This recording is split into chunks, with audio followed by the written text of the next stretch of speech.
Congress party के युवा प्रवक्ता आनंद जी आपसे इस प्रेस वार्ता के माध्यम से चर्चा करेंगे। मैं आनंद जी से निवेदन करूंगा कि वो आपसे मुखातिब हो। जल्दी आ जाओ पीछे। अरे ठीक है भाई।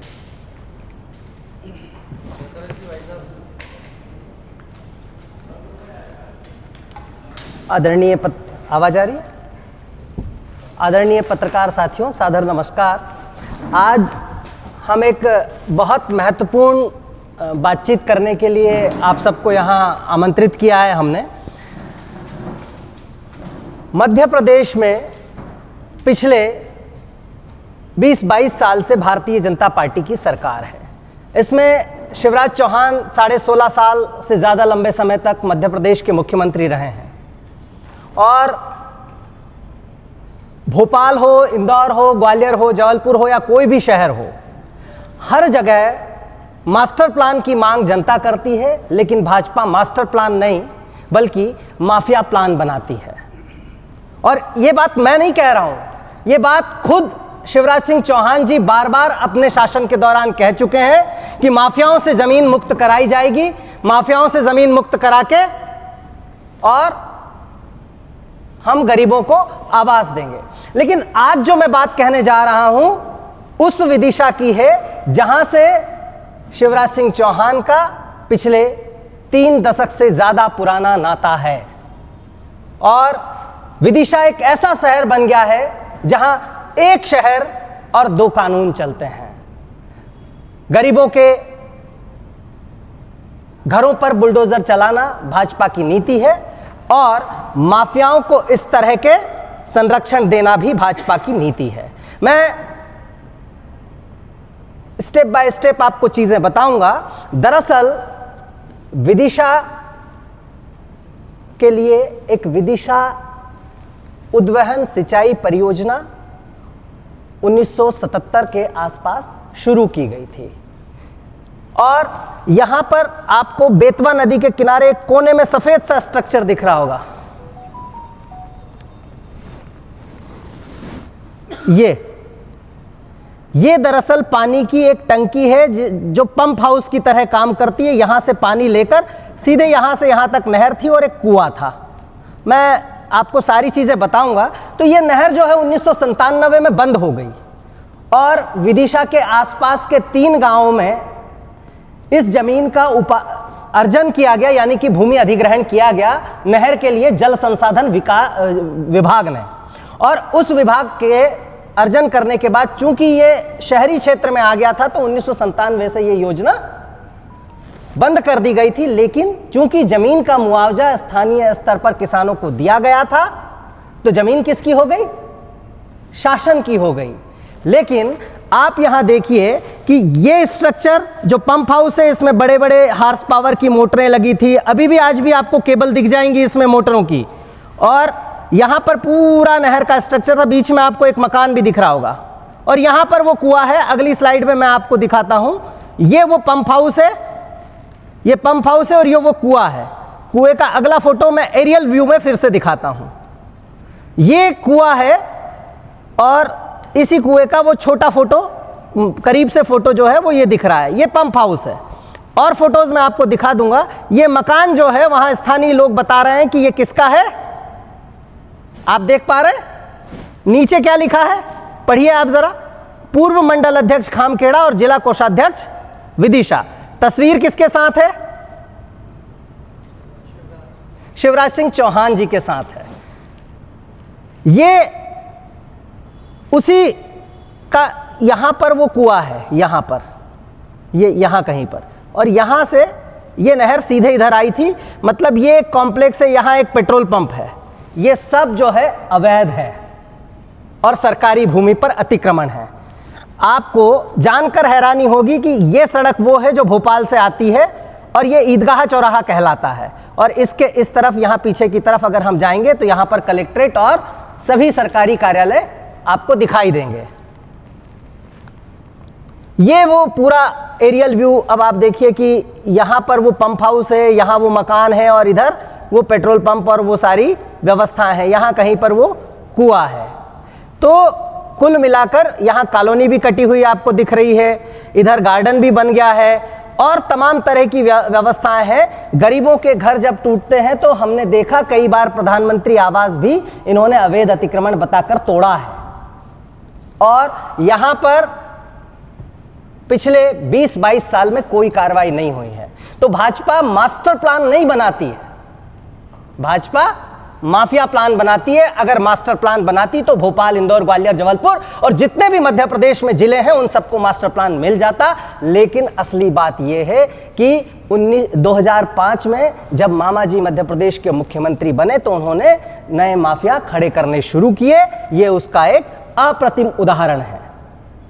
आज विदिशा का माफिया कौन है? विदिशा का सबसे बड़ा नेता कौन है? अगर आपसे मैं पूछूं तो कौन बताएंगे आप? मामा जी है ना, तो मामा ही माफिया है। ये वो उसका फ्रंट का फोटो है जो कॉम्प्लेक्स है और जो पेट्रोल पंप है, ये कॉम्प्लेक्स है।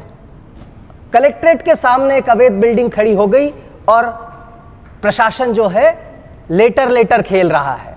जल संसाधन विभाग जो नर्मदा, चंबल, बेतवा, कछार जो यहाँ सरोजनी नायडू कन्या कॉलेज के सामने ऑफिस है जिसे हम बोधि कहते हैं, वहाँ के चीफ इंजीनियर पीके शर्मा साहब ने 2020 में, चूंकि मुख्यमंत्री मध्य प्रदेश में कांग्रेस पार्टी की सरकार थी और मुख्यमंत्री कमलनाथ जी थे, तो उन्होंने एक पत्र लिखा था, पीडीएफ दिखाइए। और उसके बाद जो है इस मामले में उस समय चूंकि मध्य प्रदेश में कांग्रेस की सरकार ने माफियाओं के खिलाफ लगातार कार्रवाई की थी, तो कार्रवाई शुरू हुई थी, कागजी कार्रवाई शुरू हुई। तो आप देखिए ये लेटर है, इसको थोड़ा सा जूम इन कीजिए। इस ग्राम दौलतपुरा जिला विदिशा के अंतर्गत शासकीय नहर को दबंगों के कब्जों से छुड़ाकर शासकीय अभिलेख नक्शा खतरे में इंद्राज करने विषयक, ये एक लेटर है। नेक्स्ट, हाँ ये वाला ऊपर इसका अगला नीचे वाले लेटर पर जाइए। ये एसडीएम को लिखा है और ग्राम दौलतपुरा जिला विदिशा के अंतर्गत शासकीय नहर को दबंगों के कब्जे से छुड़ाकर शासकीय अभिलेख नक्शे खतरे में इंद्राज करने विषयक, नीचे आइए इसी में। जिस प्रकरण की मैं ऊपर जिस प्रकरण की मैं बात कर रहा हूं, इस प्रकरण में विदिशा उद्वहन योजना में नहरों व पहुंच मार्ग के निर्माण हेतु तत्समय अधिग्रहित भूमि ग्राम दौलतपुरा, ग्राम मदनपुर, तो ये जो मैं जिस एरिया की बात कर रहा हूं वो ग्राम मदनपुर का स्ट्रक्चर है। और ग्राम मदनपुर और कस्बा विदिशा के भू अर्जन से संबंधित उपलब्ध रिकॉर्ड की छायाप्रतियां मय नक्शे के आपको उपरोक्त संदर्भित पत्र क्रमांक 2 के द्वारा उपलब्ध करा दी गई है। विदिशा उद्वहन सिंचाई योजना का संपूर्ण कमांड क्षेत्र विदिशा नगरीय क्षेत्र में आने से ये योजना वर्ष 1997 में बंद हो गई। अतएव प्रकरण में सूक्ष्म परीक्षण उपरांत शासकीय भूमि को विभाग के नाम दर्ज करें एवं सीमांकन कर अतिक्रमण शीघ्र हटाने का। लेटर कब लिखा गया? 6/3/2020 में मार्च के 20 तारीख तक हमारी सरकार थी। लेटर कब लिखा गया, यानी कि इसका इनिशिएशन कब हुआ वो देखिए। पिछला लेटर दिखाइए, उसकी तारीख दिखाइए जरा, ऊपर वाला। ये 6 फरवरी 2020 का लेटर है। 4 फरवरी 2020 को लिखा है और 6 फरवरी को इसको आगे पहुंचा दिया गया। नीचे आइए, तीसरे लेटर पर आइए। कलेक्टर जिला विदिशा, ग्राम दौलतपुर जिला विदिशा के अंतर्गत शासकीय नहर को दबंगों के कब्जे से छुड़वाकर शासकीय अभिलेख नक्शे खतरे में इंद्राज करने विषयक सीएम मॉनिटरिंग, यानी कि ये मुख्यमंत्री कार्यालय से लेटर निकला और ये 12/6/2020 को, यानी कि जब इस पूरे प्रकरण की, इस पूरी चीज़ों की खुलासा हुआ और इस पर सबसे पहले जांच बैठाने की बात की गई, तो मुख्यमंत्री कार्यालय को इसका संज्ञान था। और उस समय के कुछ लेटर, ये फिर से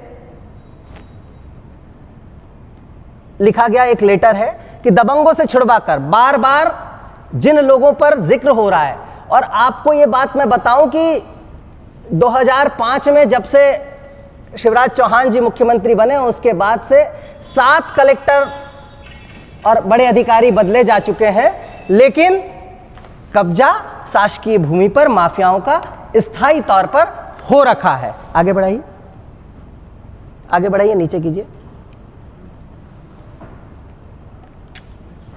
ये लेटर लिखा गया कि दिनांक 27/6/2024 को आपसे हुई चर्चा अनुसार उपरोक्त शासकीय भूमि को विभाग के नाम दर्ज करने और सीमांकन कर अतिक्रमण हटाने हेतु कार्रवाई करने का अनुरोध है, ताकि तदनुसार पालन प्रतिवेदन कार्यालय मुख्यमंत्री मध्य प्रदेश शासन को अवगत कराया जा सके। आप देखिए कि कितना मध्य प्रदेश में भाजपा की सरकार में भूमाफिया किस प्रकार से बेखौफ हैं, यह दिखाता है। थोड़ा सा वो वापस प्रेजेंटेशन पर चलिए और जो नीचे अभी मध्य प्रदेश जनसंपर्क की 2 स्लाइड्स मैंने लगाई थी वो दिखाइए। आखिरी में जो भेजे थे ये 29 नवंबर 2021 की खबर है, जो एमपी इन्फो का स्क्रीनशॉट लगा है, और खबर यह है कि भूमाफिया के कब्जे से सभी जमीनें मुक्त होने तक अभियान जारी रहेगा, मुख्यमंत्री श्री चौहान। तो क्या कथनी है, क्या करनी है, यह हकीकत आप खुद देखने के लिए स्वतंत्र हैं। कब्जा आज भी आपको स्पष्ट तौर पर दिख रहा है कि कब्जा किया गया है। पेट्रोल पंप तक दिखा है। मध्य प्रदेश की सरकार जो है मुरैना तक अतिक्रमण तोड़ने जाती, खरगोन तक अतिक्रमण तोड़ने जाती और शायद इसी पेट्रोल पंप से पेट्रोल भरा कर चले जाती है। किसी को यह पेट्रोल पंप अवैध दिखाई नहीं देता है। यह मध्य प्रदेश की हकीकत है, यह मध्य प्रदेश की सच्चाई है। अगली खबर दिखाइए। भूमाफियाओं से 18,000 करोड़ से अधिक के मूल्य की भूमि मुक्त कराई। आप अभी फिर से खबर सर्च कीजिए, गूगल पर डालिए और कहिए कि मध्य प्रदेश में अवैध भूमि मुक्त कराई है, सीधे खबर आएगी। चूंकि वो किसी मीडिया माध्यम की खबर है, तो आप लोग चूंकि स्वतंत्र और निष्पक्ष तरीके से अपना काम करते हैं, इसलिए किसी एक की खबर में दिखाकर आप लोगों का मनोबल नहीं तोड़ना चाहता हूं। लेकिन अगर आप सर्च करेंगे तो आपको दिखेगा कि जिन लोगों से भूमि मुक्त कराई गई थी, वास्तव में भूमि मुक्त नहीं कराई गई थी, हेडलाइन बनाई गई थी। और हेडलाइन बनाकर किसी दीवार का एक कोना गिरा दिया, कुछ ऐसा कर दिया, बाउंड्री गिरा दी और आपने कह दिया कि भूमि मुक्त करा दी गई। लेकिन आप अगर मध्य प्रदेश में देखेंगे तो मध्य प्रदेश का सबसे बड़ा माफिया आपको जो दिखाई देगा, वो ये स्पष्ट तौर पर पता चलेगा कि पूरे मध्य प्रदेश में जिन जमीनों को छुड़ाने का दावा भाजपा ने किया है, उन पर वापस से भाजपाइयों ने कब्जा कर लिया है। ये मध्य प्रदेश की एक और सच्चाई है। वो वीडियो दिखाइएगा जरा शिवराज जी का।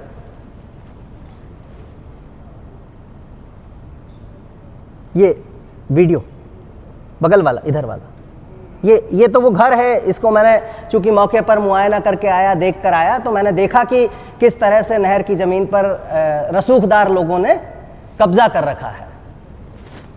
अगला वीडियो दिखाइए।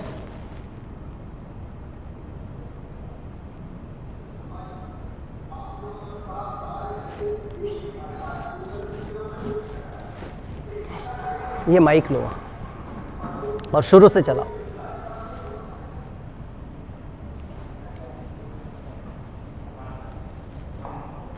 ये उसी में लगा दो, वो निकाल दो लीड और इसी को लगा दो, बस आप सुन लेंगे।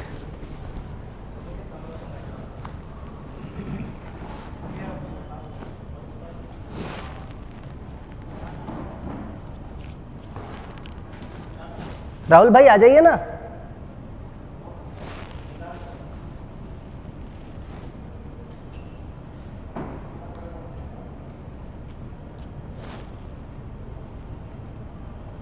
ये लीड निकाल दो तो यहीं पर माइक लगा दोगे, आवाज आ जाएगी।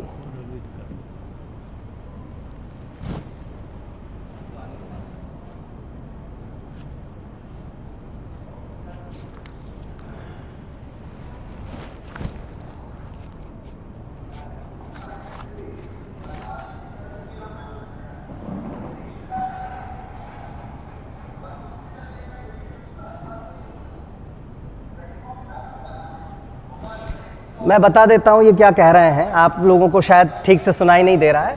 ये वीडियो जो है 30 दिसंबर 2022 का है, और वो कह रहे हैं कि हम एक सुराज कॉलोनी बनाएंगे जहाँ से माफियाओं से ज़मीन मुक्त कराएंगे, सुराज कॉलोनी बनाएंगे और गरीबों को आवाज़ देंगे।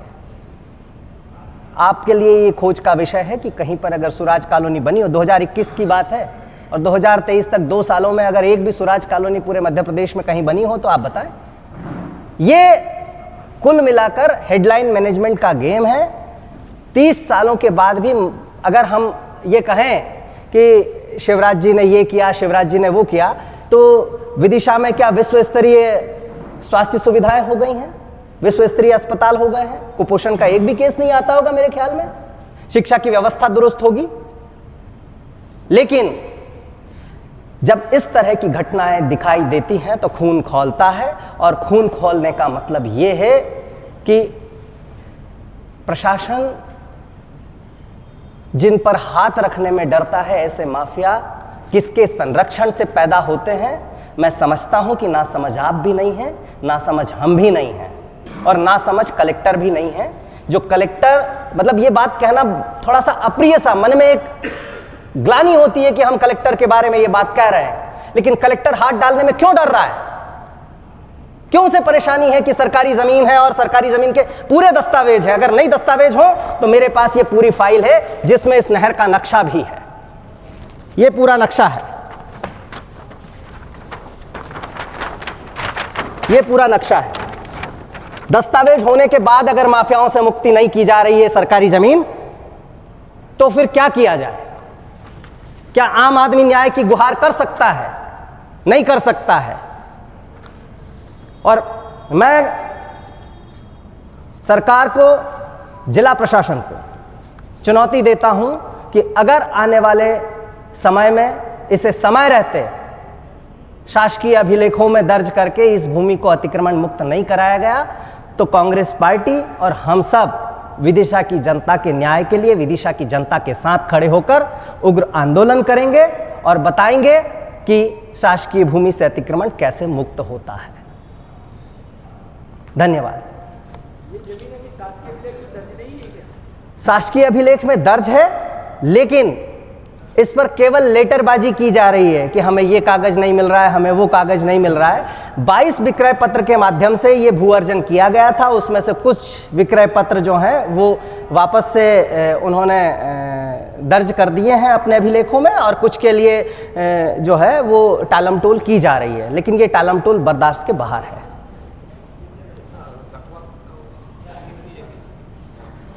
रकबा विदिशा शहर के अंदर जो है वो लगभग 3 से 4 हेक्टेयर है, 10 एकड़ के आसपास ये ज़मीन है जो करोड़ों की है। और आप देखिए ना किस तरह से अतिक्रमण हुआ है। आप मकान देखिए, आप पेट्रोल पंप देखिए, जिस शॉपिंग कॉम्प्लेक्स की बात कर रहे हैं, अगर हम उसे नियमों के मुताबिक भी मान ले तो उसमें पार्किंग के लिए कोई एरिया नहीं दिया गया है। और सबसे अच्छी बात यह है कि प्रशासन का कोई व्यक्ति जिम्मेदार नहीं है। भाई नहर होगी तो उसका स्ट्रक्चर भी रहा होगा, स्टोन भी रहे होंगे, पत्थर भी रहे होंगे, उन्हें किसने हटाया? तो सरकारी स्ट्रक्चर को अगर किसी ने छेड़छाड़ की है तो उन पर केस दर्ज नहीं होना चाहिए।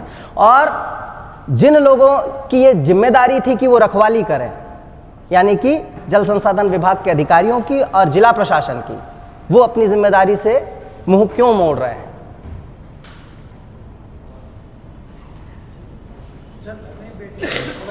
हाँ, ले लीजिए।